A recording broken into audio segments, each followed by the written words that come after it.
우리 지역의 언어, 경남 방언에 대해서 재미있게 풀어보는 시간, 경남 말 모이라. 자, 오늘도 경남대 한국어문학과 김정대 명예교수와 함께하겠습니다. 교수님 어서 오세요. 반갑습니다. 제가 참 이 시간을 좋아하고요. 기다립니다. 고맙습니다. 지난 시간에 마산에 있는 불종거리와 대거리의 정확한 어원을 말씀해 주셨어요.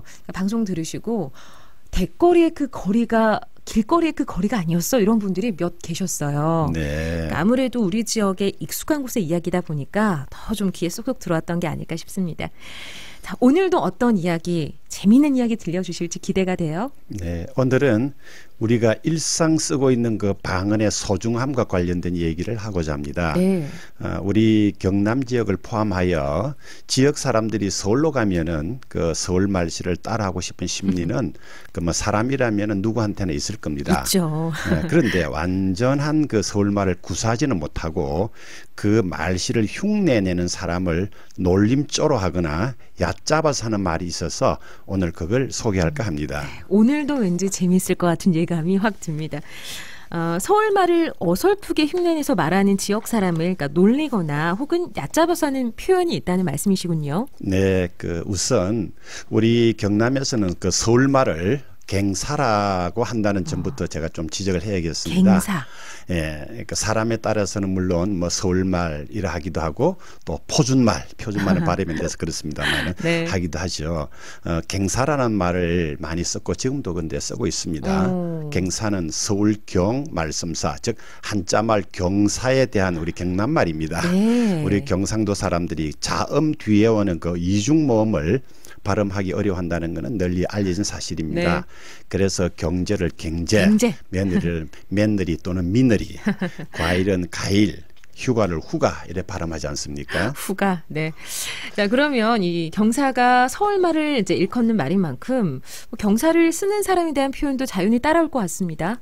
예, 당연히 있습니다. 그 지역에 따라서 차이가 있지만은 서울말을 쓰는 사람은 우선 갱사쟁이다 이렇게 불리는데 이 말은 두 가지 뜻이 있습니다.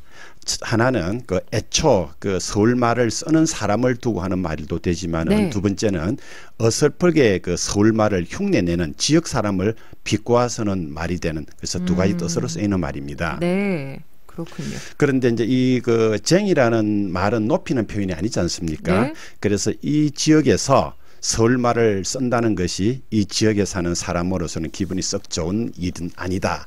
이런 의미가 거기에 내재해 있다고 우리가 보아야 할 겁니다. 네, 그러니까 서울 쪽 사람이 이 지역에 살면서 자기 방언을 사용할 때도 이 지역 사람들은 그걸 낯잡아서 갱사쟁이 이렇게 한다는 말씀이시군요.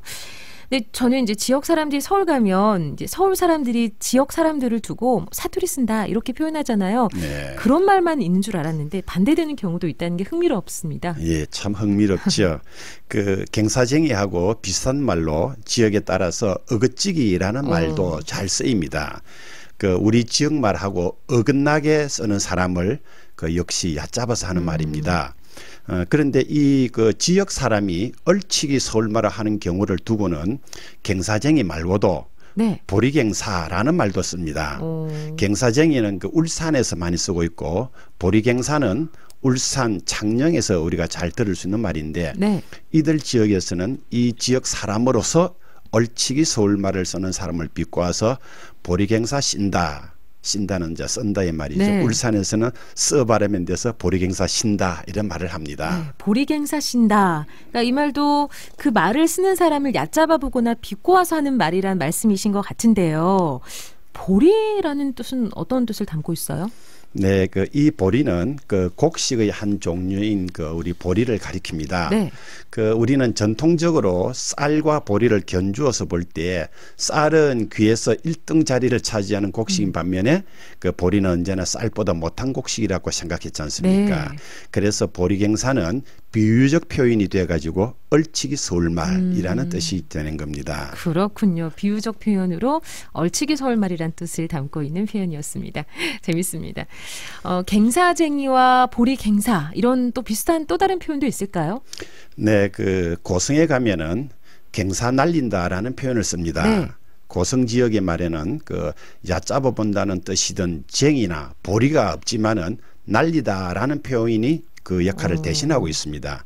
날리다에는 그 이름을 날리다와 같이 그 명성을 떨치다라는 의미가 있는데 얼치기 서울말로 이름을 날린다라는 의미가 되니 이것은 역시 비꼬는 표현이 아니고 그렇죠. 뭐겠습니까? 그렇군요.